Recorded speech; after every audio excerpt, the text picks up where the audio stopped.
The journey continues. In the last chapter, we explored the breathtaking islands of Lake Huron, the ancient wilderness of Killarney Provincial Park, and the dramatic limestone cliffs of Bruce Peninsula National Park. But those incredible destinations were only the beginning. Because beyond them lie even greater wonders. A lake that changed the course of North American history. The largest freshwater lake on Earth. And a breathtaking bay filled with thousands of islands, hidden coves, and landscapes unlike anywhere else in the world. Today, our adventure continues. Hello everyone, and welcome back to Forgotten Gems USA. If you love discovering America's hidden destinations, fascinating history, and breathtaking natural wonders, you've come to the right place. Before we continue our journey, don't forget to subscribe to the channel and hit the like button to support more cinematic travel documentaries. In this chapter, we'll uncover the remarkable story of Lake Ontario, the gateway between the Great Lakes and the Atlantic Ocean. Then we'll travel north to the mighty Lake Superior, where icy waters, legendary shipwrecks, and untamed wilderness have inspired both awe and respect for centuries. And finally, we'll explore the stunning beauty of Georgian Bay, a place so extraordinary that many people call it the sixth Great Lake. So sit back, relax, and join us as we continue exploring one of the greatest freshwater landscapes on Earth. Let's continue our journey through the Great Lakes. Lake Ontario, the gateway to the Great Lakes. Known as the Lower Lake, Lake Ontario sits beneath the towering 380-foot Niagara Escarpment, the same geological formation that gives rise to the world-famous Niagara Falls. For thousands of years, those powerful falls acted as a natural barrier, separating Lake Ontario from the other Great Lakes. Ships couldn't travel beyond them, making the lake largely isolated from the inland freshwater system. That changed in the 1830s with the construction of the first Welland Canal. For the first time, vessels could bypass Niagara Falls, creating a navigable route between Lake Ontario and the upper Great Lakes. This engineering achievement transformed trade throughout the region and forever changed the history of North America. A natural gateway for settlement. Unlike the other Great Lakes, Lake Ontario has a direct outlet to the Atlantic Ocean through the St. Lawrence River. Combined with its strategic location, this natural connection made the region one of the first areas chosen for European settlement and commercial development. As communities expanded along its shoreline, Lake Ontario quickly became an important center for transportation, industry, and trade. In 1817, the first steamboat to operate on the Great Lakes began its journey across these waters, marking the beginning of a new era in regional transportation. Recognizing its geographic advantages, the Lake Ontario region continued to grow into one of the most significant economic hubs in North America. The Welland Canal and a new era of trade. Although Niagara Falls had once blocked navigation, the completion of the Welland Canal finally connected Lake Ontario with the upper lakes, allowing ships to move goods more efficiently than ever before. Over time, the canal system was expanded and modernized to accommodate larger vessels and increasing trade. The biggest milestone came in 1959, when the St. Lawrence Seaway officially opened. For the first time in history, ocean-going ships could travel directly from the Atlantic Ocean into the Great Lakes, linking the heart of North America to the global economy. What had once been an isolated freshwater lake had become one of the world's most important inland shipping gateways. Lake Ontario's story isn't just about water, it's about connection. It became the bridge between the Great Lakes and the rest of the world, helping shape the growth of cities, industries, and international trade for generations to come. Lake Superior, the greatest of the Great Lakes. Lake Superior isn't just the largest of the Great Lakes, it's the largest freshwater lake in the world by surface area. Together, the Great Lakes hold nearly 10% of the Earth's surface freshwater, and Lake Superior contains the largest share of that immense system. But what makes this lake truly extraordinary isn't only its size, it's the way it behaves.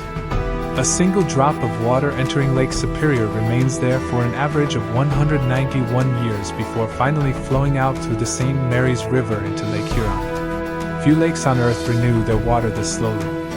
A lake preserved by cold. Even during summer, the average surface temperature hovers around 40 degrees Fahrenheit 4 degrees Celsius.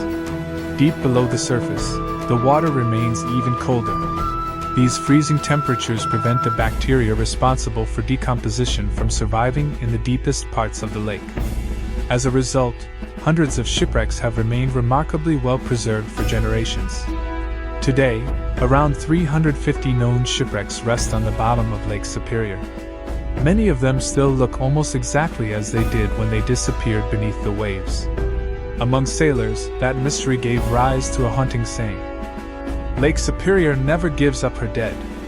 It's a phrase born from experience, reflecting the lake's cold depths and the countless lives it has claimed throughout history. A lake of powerful extremes. When winter arrives, more than 90% of Lake Superior's surface can become covered in ice. Along the shoreline, freezing temperatures transform the coast into a landscape of towering ice formations unlike anything most people associate with a lake. But when storms roll across Superior, the scene changes completely. With hundreds of miles of uninterrupted open water, powerful winds have enough distance to build enormous waves. Waves more commonly seen on coastal seas than on an inland lake. Those waves crash directly against the lake's rugged cliffs and rocky headlands, constantly reshaping the shoreline. A wilderness that still feels untouched. Lake Superior is shared by Ontario, Minnesota, Wisconsin, and Michigan, yet much of its 2,700-mile shoreline remains covered by forests and sparsely populated wilderness. That isolation is one of the reasons the lake still feels so wild. At its deepest point, Lake Superior reaches 1,332 feet, meaning its lakebed actually lies below sea level, even though the surface sits about 600 feet above sea level. Its scale is almost impossible to imagine. The lake contains so much water that, if spread evenly, it could cover the entire landmass of North and South America with approximately 1 foot of water. Standing on its shoreline, it's easy to understand why many people mistake it for an ocean. Its endless horizon, unpredictable weather, and overwhelming size make Lake Superior feel less like a lake, and more like an inland sea. Georgian Bay, where two worlds meet. The two shores of Georgian Bay couldn't be more different. To the west, the towering cliffs of the Niagara Escarpment plunge into deep blue water, their limestone faces covered with dense evergreen forests. To the east, the landscape changes completely. Here, the ancient Canadian Shield rises from the water as smooth ridges of pink and gray granite, sculpted by glaciers thousands of years ago. Those rocky outcrops extend across the shallows, creating a maze of islands unlike anywhere else in the world. In fact, this eastern shoreline is home to more than 30,000 islands, making it the largest freshwater archipelago on Earth. Covering nearly 5,800 square miles, Georgian Bay is so vast that it has often been called the Sixth Great Lake, a waterway steeped in history. In 1615, French explorer Samuel de Champlain paddled through these waters, documenting the endless network of islands that indigenous peoples had already navigated for thousands of years. More than 2 centuries later, in 1822, British naval surveyors officially named the region Georgian Bay in honor of King George IV. But long before maps and official names, these waterways had already served as important travel routes, connecting communities throughout the region. The landscape that defined Canadian art. During the early 1900s, artists who would later become known as the Group of Seven began arriving by canoe and train, searching for landscapes that captured Canada's untamed wilderness. Again and again, they found themselves drawn to the same scene: windswept pine trees growing from bare granite cliffs, surrounded by crystal-clear water. Those paintings would eventually become some of the most recognizable images in Canadian art, introducing Georgian Bay's rugged beauty to generations of people. A protected natural wonder.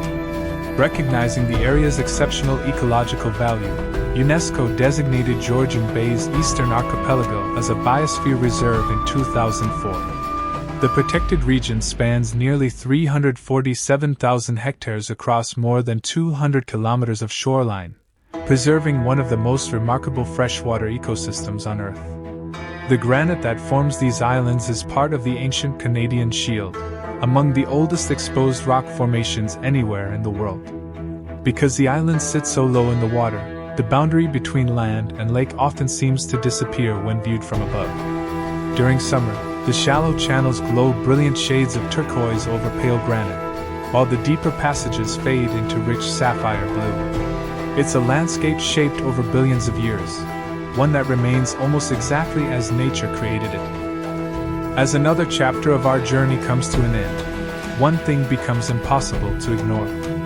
The Great Lakes are far more than a collection of freshwater lakes.